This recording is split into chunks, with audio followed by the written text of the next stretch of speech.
What's going on, everyone? I'm Jeff Harris alongside Jonah Restuccio, and welcome into the Delmarva Sports Insider. That's right. It's the only show giving you in-depth analysis to all local sports here on the Shore. Right here on the Shore, and still to come on tonight's episode, the Shorebirds. Look who it was. Who's that? A very special guest last night as they opened up Squints. a 5-game series. Man, that's a long series with the Lakewood Blue Claws. And Salisbury women's lacrosse is 1 game away from the national Just championship. 1 game. We have their highlights from their path to the Final Four later on in the show.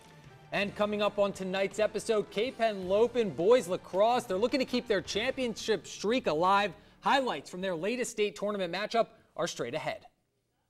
But tonight, we are going to start on the diamond. Where else? So something we didn't tease. Yeah, you Where know, else? as Ryan Eldridge would say, the beautiful game. Kent Island and Northeast in the 2A regional final. You see them there with a ticket to the Final Four on the line. Now down 1-0 early on, Toby Skeens changes that story pretty quick with a single into right field, plating a pair of Buccaneers and giving KI the lead. Kent Island was up the entire game, team. and then the top of the 7th inning came around. Wins. Northeast, they scored the go-ahead run on an RBI bloop single into right field to put them up 3-2. Tough. Then Northeast adding some more insurance. Just one batter later, they pick up another run on a fielder's choice to push it to a 4-2 lead, heading into the bottom of the 7th inning where KI, they would proceed to go down 1-2-3 in the inning. Northeast, they are your 2A East regional champions. Kent Island, they lose their first game since tough. April 9th. The final in this one, 4-2. It was a great game. I mean, Northeast did a fantastic job. The pitcher threw a great game. They had timely hitting. Just wasn't in the cards for us today. We did our best. Our pitcher threw a fantastic game. Defense was there. We just couldn't get the clutch hit when we needed it. But overall, great game for everybody.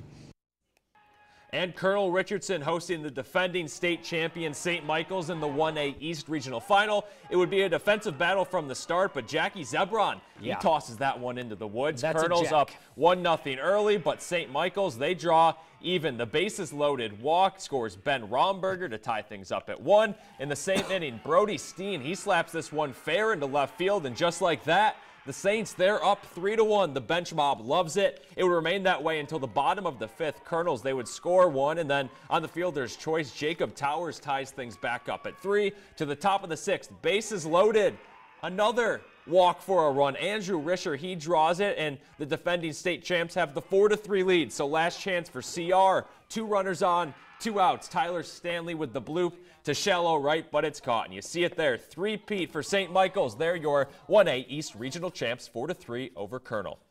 It feels absolutely amazing. Like, these group of boys I've been with for 4 years, and I just can't imagine playing with anybody else. And I wanted to keep going as long as it can to Aberdeen, hopefully. And over in Delaware, we needed extras to determine, or rather in Maryland, to determine a Class 1A state champion. Now, you see the score there. Boonesboro scoring 3 runs off the bat of Josh DeRocher in the 9th inning to top St. Michael's 12-9. Now, we will have highlights, full game highlights from this thriller coming up later tonight at 10 o'clock. And again, right here on ABC at 11. And that's a tough loss for St. Michael's as they were the defending state champs. But over to Delaware, you jump the gun a little bit. Del Mar there with a familiar out-of-conference opponent, Conrad. You see Andrew Carey there on the first. He gets the 1-2-3 inning, and then Del Mar, they just fell apart. Infield single, that's good for an error. And then another one. This is not the same play. A different play. 5 errors for Del Mar, 5 runs. So Conrad, they take the 5-0 lead. 4th inning, the Wildcats get the bats working. Senior Jordan Hadaway hits a 2-run shot opposite field, cuts the lead to 5-2. Next batter, it's Christian Pearson, and he drives one to left center and over the fence. Del Mar, they hit 3 home runs on the day, but it wouldn't be enough as the 21 seed Conrad is moving on with a 7-5 win. To Dagsboro, Indian River hosting Dover in another round 1 matchup. The Senators on the road, but hot early. Mike Carrington with a shot to deep center field, sending home Dominic Velazquez.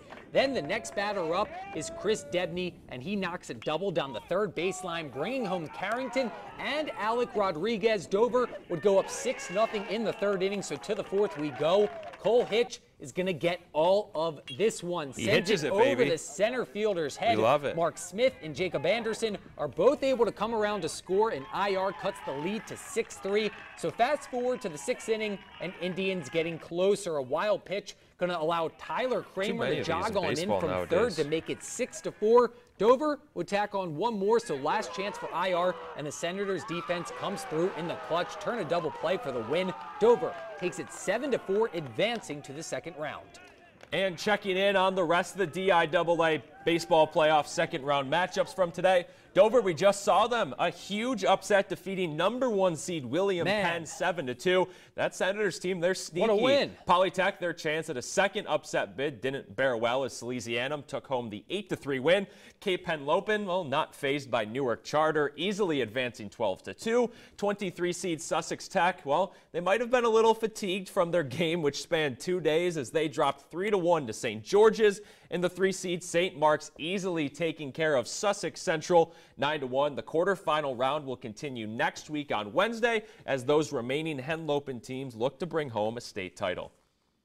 How about a little softball? Of course. Smyrna taking on Apo in the DIAA softball state championship, and the Jaguars strike first. Brooke Miller sends a shot to deep center, bringing home Mallory Weir from second. So it was Smyrna's turn, and it's the other Miller, Sarah Miller, who singles down the first baseline. Eagles would go up 2-1 after the first. Next inning, and Madison Burley singles down the third baseline, bringing home Madeline Olivas, tying things up at 2. But in the bottom of the second inning, the Eagles open up the game. Look at this shot. Mace goes yard, a 2-run homer, giving Smyrna a 5-2 lead. Apo trying to stay in this one in the third inning. Weir with a blooper into shallow center field, bringing home Taylor Vitola from third, but simply it would not be enough. Mace with her second home run of the game. This one would score 3 runs, and Smyrna, man, look at that shot. Pure that power. got out in like 3 seconds. It's a line drive homer. They would run the table from there, taking this one 16-7. Well, I just saw the ball really well today. I know I needed to hit the ball. I was looking for the outside pitch, and I just drove it that way. Of course, we were nervous. This is the biggest game we've ever played in. We took it the right way. We used our momentum to play today. 16-7 in the state championship game. Abby hitting 2 home runs. And that second one, man, that just kept straight shot out. She didn't want to waste any time with it. She definitely got something on her highlight reel this afternoon. The first one, hitting that light post out in the center. The second one probably going out in 2.5 seconds. So for Abby Mace, congratulations. Your highlight reel coming into next season. Just make sure you give us some credit. Good. Yeah, that's right, yeah. Throw the 47 ABC logo up there, Abby, please. But Jonah, unfortunately, it is time for our first commercial break. But when we return, we're going to take things over to Delaware as the DIAA boys lacrosse bracket got underway this week. Stick with us. We're coming right back. I'm Jake Zebron. I'm from Corona Mission High School, and you're watching Delmarva Sports Insider.